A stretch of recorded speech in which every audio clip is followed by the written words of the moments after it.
¿Cómo era Venezuela en 1999, Adán? ¿O cómo era Venezuela en 1980 y tanto, cuando tu papá y mi papá debatieron allá en la UCB? ¿Y cómo es Venezuela hoy? ¿Cómo es la Venezuela de hoy?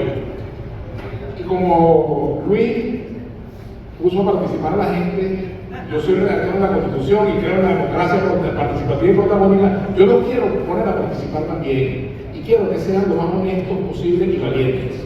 ¿Verdad? Por ejemplo, a mí se me ocurre preguntar, y voy a empezar por mí. ¿Quiénes votaron por Chávez en 1998?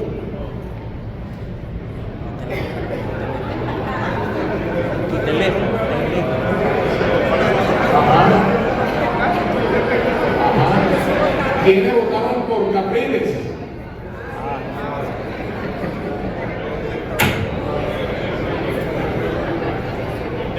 ¿Quiénes votaron por Nicolás Maduro? Nadie, no les creo. Bueno, ¿quién es Maduro? Sí, señor. Ajá. ¿Quiénes votaron por María Corina Machado en las primarias? Ajá. Pero se me olvidó preguntarle quiénes votaron en las primarias. Ajá. ¿Por María Corina? Ah, vamos a ver lo mismo, ¿verdad? Ajá. Y yo les quiero preguntar, ¿quiénes creen que María Corina va a ser la candidata presidencial de la oposición? Cuando yo digo que va a ser, es que va a llegar al CNE, señor Elvis, sea amoroso conmigo e inscríbame. Y Elvis le va a decir, ¿cómo no, María Corina? Firma por aquí. ¿Quiénes creen que eso va a pasar? De verdad. Fíjense ustedes cómo las cosas han cambiado. Y eso plantea el escenario de este año. Ese es el rollo político central de este año mismo, desde 2024. ¿Por qué? Porque bueno, hubo unas primarias convocadas por la plataforma unitaria y se inscribió una candidata que no era de la plataforma unitaria.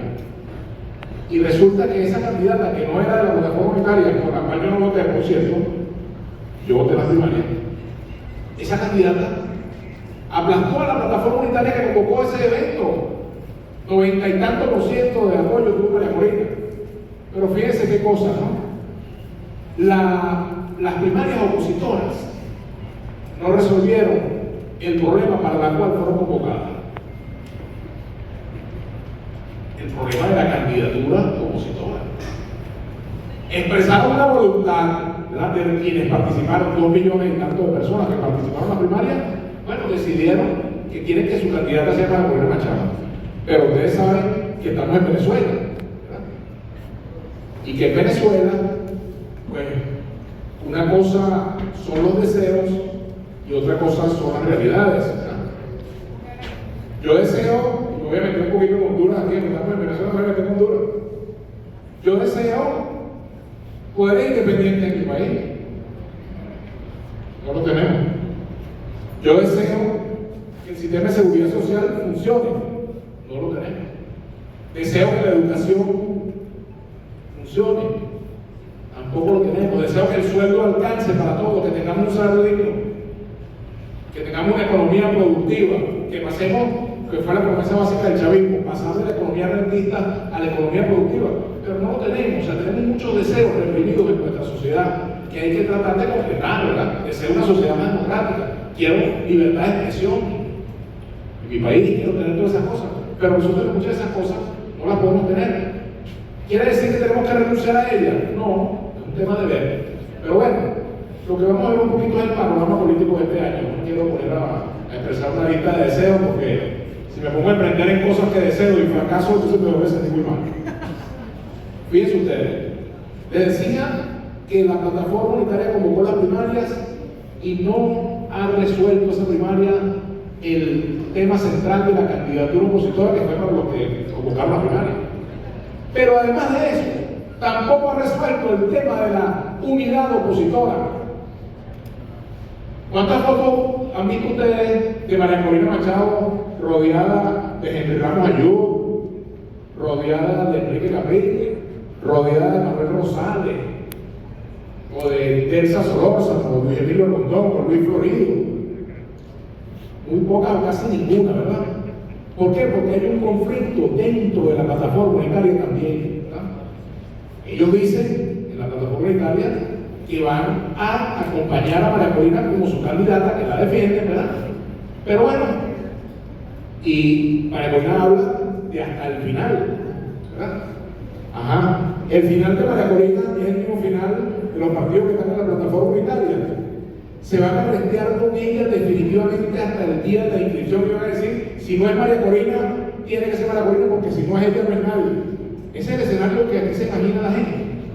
Fíjense ustedes, viendo las distintas encuestas, bueno, Luis Vicente León sabe de eso más que pescado frito. Fíjense, viendo el escenario de las encuestas, ya comienzan a aparecer datos importantes. Por ejemplo, una de propio Luis Vicente, que no voy a estar citándolo mucho, pero hay otras también. Cerca de entre el 60 y el 70%, bueno, ponderando algunas, entre ellas una de Luis Vicente y otras encuestas, entre el 60 y el 70% de las personas que votaron por María Corina Machado en las primarias están dispuestas a votar por otro candidato, ¿verdad? Sin embargo, no es el 100%. Es decir, porque la gente dice, yo voté por María Corina y quiero que sea María Corina, ¿verdad?